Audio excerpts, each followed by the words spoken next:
Hello friends, welcome to my channel. आज मैं discuss करूंगा पैरेलल एक्सिस थ्योरम, या इसको हम लोग बोलते हैं थ्योरम्स ऑफ पैरेलल एक्सिस। और बेसिकली ये फिजिक्स के अंदर 11th क्लास में पूछा जाता है, ठीक है। और इंजीनियरिंग स्टूडेंट्स के लिए भी इंपॉर्टेंट है। इंजीनियरिंग मैकेनिक्स के अंदर एक चैप्टर हमें स्टडी करना है, मोमेंट ऑफ इनर्शिया, उसमें भी ये टॉपिक हमें आता है। तो सबसे पहले हम लोग समझते हैं कि पैरेलल एक्सिस थ्योरम होता क्या है। और इससे पहले हम लोग ने डिस्कस किया कि परपेंडिकुलर एक्सिस थ्योरम। अगर आप चैनल पर पहली बार आए तो चैनल को सब्सक्राइब कर लें, नोटिफिकेशन को आप ऑन कर लें। तो आइए हम लोग समझते हैं कि पैरेलल एक्सिस थ्योरम होता क्या है। जैसे मान लीजिए कि ये हमारे पास कोई प्लेन है, ठीक है, जिसका मास हमने ले लिया, टोटल जो मास है इसका क्या है, m ले लिया। और हमने कोई सेंटर के अबाउट हमने कोई एक यहां पे एक्सिस लिया है, ठीक है। अब इस सेंट्रोइडल जो एक्सिस हमने लिया है, इसके पैरेलल हमने एक एक्सिस ले लिया, ठीक है। और यहां से इसका डिस्टेंस जो है वो d है, ठीक। और हमने एज्यूम कर लिया कि इसका जो मोमेंट ऑफ इनर्शिया है, इसका क्या है, मोमेंट ऑफ इनर्शिया जो है वो सेंटर के ओर जो हमने निकाला है वो क्या है, CL। अगर हम इसके पैरेलल जो सेंट्रोइडल जो हमने एक्सिस लिया है, कोई भी प्लेन था, प्लेन के सेंटर से जो हमने है ना पास किया, और इससे जो मैंने पैरेलल जो लिया है एक्सिस, यहां से इसका डिस्टेंस मैंने क्या ले लिया, d ले लिया, ठीक है। ये डिस्टेंस क्या है, d है। अगर मैं बात करूं कि इसका मोमेंट ऑफ इनर्शिया क्या होगा, तो हम लोग कैसे कैलकुलेट करेंगे। तो सबसे पहले हम लोग इसका स्टेटमेंट समझते हैं कि मोमेंट ऑफ इनर्शिया। तो सिंपल सी बात है कि जो हम लोग मोमेंट ऑफ इनर्शिया जो निकालते हैं, अगर मैं सिंपल स्टेटमेंट की बात करें तो मोमेंट ऑफ इनर्शिया अगर हमें निकालना होगा, ठीक है, तो हम लोग कैसे कैलकुलेट करते हैं इस केस में कि मोमेंट ऑफ इनर्शिया जब निकालेंगे किसी प्लेन के अबाउट, तो moment of inertia about centroidal जो निकला हुआ है यहां पे प्लस,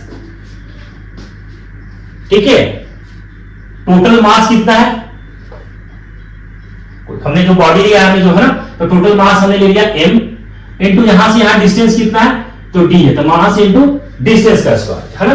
तो मोमेंट ऑफ इनर्शिया प्लस हम समेशन करते हैं मास इनटू डिस्टेंस का स्क्वायर, जिसके बाद हमें निकालना है। तो ये तो हमारा स्टेटमेंट है जो ये कहता है पैरेलल एक्सिस थ्योरम के अंदर। अगर हम लोग देख लेते हैं क्या कहता है कि द मोमेंट ऑफ इनर्शिया, अगर मैं बात करूं यहां पर लिख देता हूं, the moment of inertia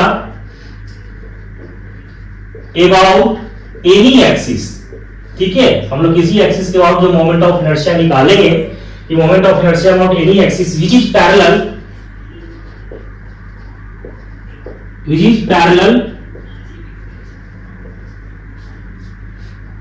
to the axis, which is parallel to the axis, ठीक है। Moment of inertia about any axis which is parallel to the axis passing through the center, passing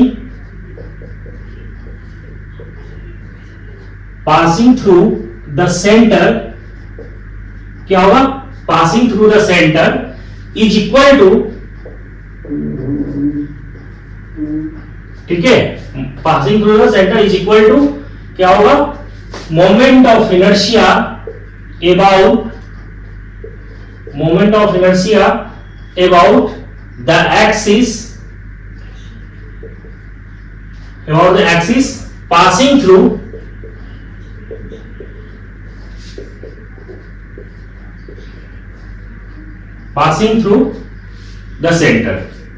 passing through the center plus moment of, हमने क्या लिखा कि passing through the centre is equal to moment of inertia about the axis passing through the centre, ठीक है, passing through the centre plus हम लोग क्या करेंगे, प्लस यहां पे हम लोग करेंगे the product of mass,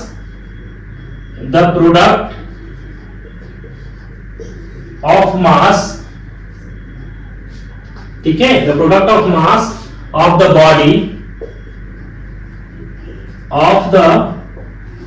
body and square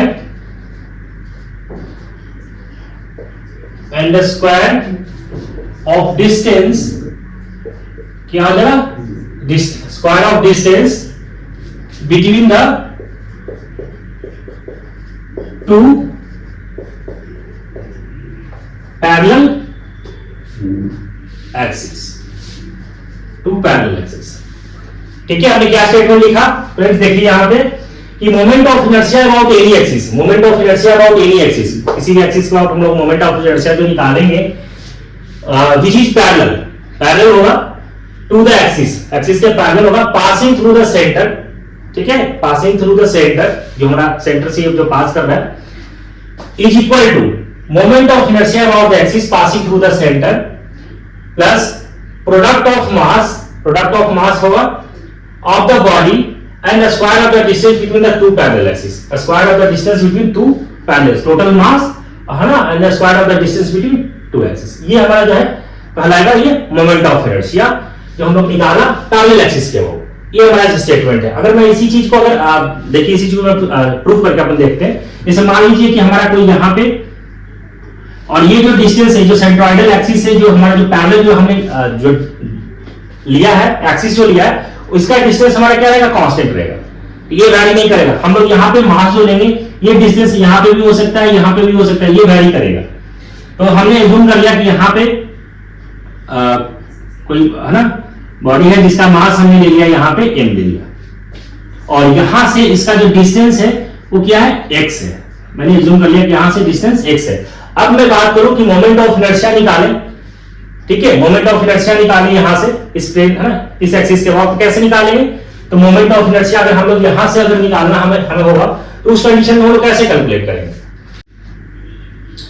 अब हम लोग यहां से मोमेंट ऑफ इनर्शिया कैसे कैलकुलेट करेंगे, देखिए I is equal to mass, distance यहां से कितना हो जाएगा, x प्लस डी, यही तो होगा यहां से।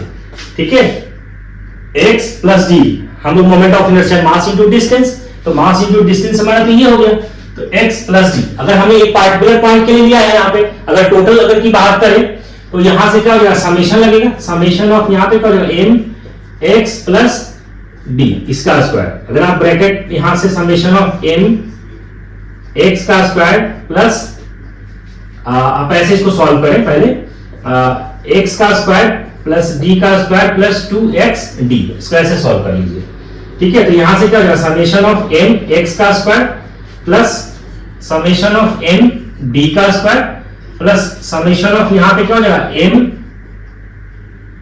इंटू 2x d, ये होगा। ठीक है, अब ये देखिए मास इंटू डिस्टेंस का स्क्वायर क्या हो जाएगा, moment of inertia about centroidal axis plus, अब ये हमारा क्या होगा, जो डिस्टेंस है तो हमारा क्या है, कांस्टेंट है, तो डी स्क्वायर, तो समेशन ऑफ यहां पे m। अब यहां पे देखिए 2 इंटू डी, ये तो हमारा क्या होगा, डिस्टेंस तो हमारा कांस्टेंट है, तो यहां पे क्या आ गया, summation of m into x। अब मास इंटू डिस्टेंस ये हमारा क्या कराता है, अगर मास इंटू डिस्टेंस अगर मैं बताऊं तो बहुत इंपॉर्टेंट है यहाँ पे मोमेंट, ये तो हम लोग बोलते हैं मोमेंट, मोमेंट ऑफ फोर्स कैसे, मास इंटू डिस्टेंस। ठीक है, पढ़ते हैं यहाँ पे। तो अब हम लोग जो यहाँ पे निकालेंगे कि मोमेंट यहाँ की बात करें तो मोमेंट यहाँ पे कितना आएगा, इसका वैल्यू की अगर मैं बात करूं तो हम लोग जानते हैं कि मोमेंट अबाउट सेंटर, अगर सेंटर के अबाउट अगर हम लोग मोमेंट निकालते हैं तो हमेशा क्या होगा कि मोमेंट अबाउट सेंटर जो होगा, ठीक है, मोमेंट अबाउट सेंटर जो होगा हमेशा, इसको आप लिख देते हैं कि moment about centre is always zero, is always zero. ठीक है, हम लोग मोमेंट निकालेंगे, सेंटर के अबाउट निकालेंगे तो क्या होगा, हमेशा जीरो ही आएगा। तो इसका वैल्यू हमारा कैलकुलेट जब करेंगे तो हम लोग क्या आ जाएगा, जीरो आ जाएगा। ठीक है, तो यहां से क्या आ जाएगा, ये तो हमारा क्या था, मास था, तो m यहां पे और ही m दिया हुआ था, तो summation of m small m में लिख देते हैं। तो यहां से फाइनली हमारा क्या आ गया, तो कि मास इनटू कैपिटल M ले लेते हैं, total mass m into d का स्क्वायर, ये हमारा निकल गया मोमेंट ऑफ इनर्शिया।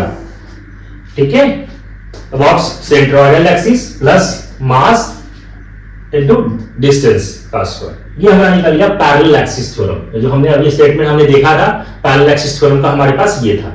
ठीक है, तो आई होप फ्रेंड्स की ये समझ में आ गया है ना पैरेलल एक्सिस थ्योरम क्या होता है, उसको हम लोग कैसे कैलकुलेट करते हैं। Thank you.